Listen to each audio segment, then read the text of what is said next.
What's going on, guys? Welcome back to the StayWeighedIn YouTube channel. Today's episode of the Daily Drop is actually looking at Jake Paul versus TommyFury. Is the fight going to go through? Now, we had an issue previously where TommyFury had to pull out of this particular fight, but it looked like all roads were ahead to Madison Square Garden on August 6th, and we were going to get this fight.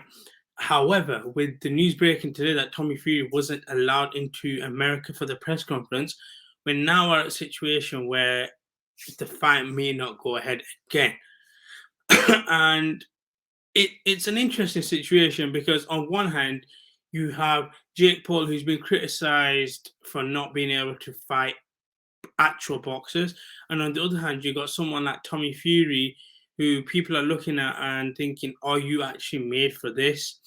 But also, how much pressure goes into this particular fight? Because for someone like Jake Paul, if he wins this fight, we now have to officially give him credit in my particular eyes, because he's fighting somebody who may not have necessarily the full skill set, but is classed as a genuine boxer. Whereas someone for TommyFury, who has pulled out of this fight before, who goes into the fight as the big favorite, and now looks like, again, could be the reason why we may not get this fight again. The pressure's all on TommyFury in this particular fight as well.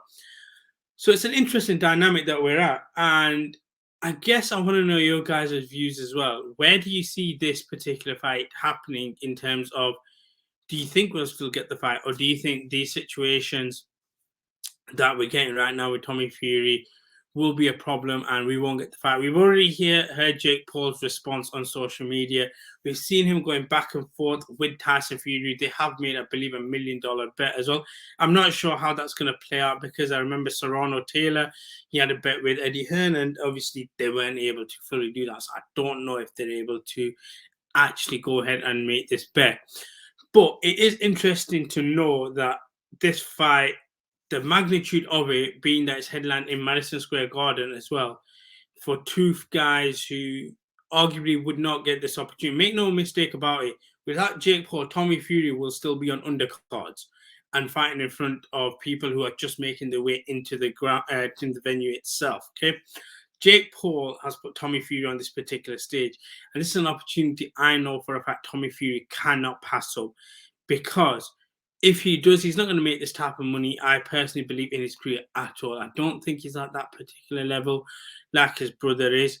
And therefore, I just think that you've got to strike while the iron is hot. And Jake Paul is the man for TommyFury to get a particular payday. If he wins this fight, it's just going to be a case of, congratulations, you won, Jake Paul. But the payday from it is going to be a payday that he won't get for the rest of his career, in my personal opinion. Or maybe, no, in my opinion, I don't think he's going to get a payday bigger than this. But I want to hear your guys' views as well. Do you think we're going to get this fight now?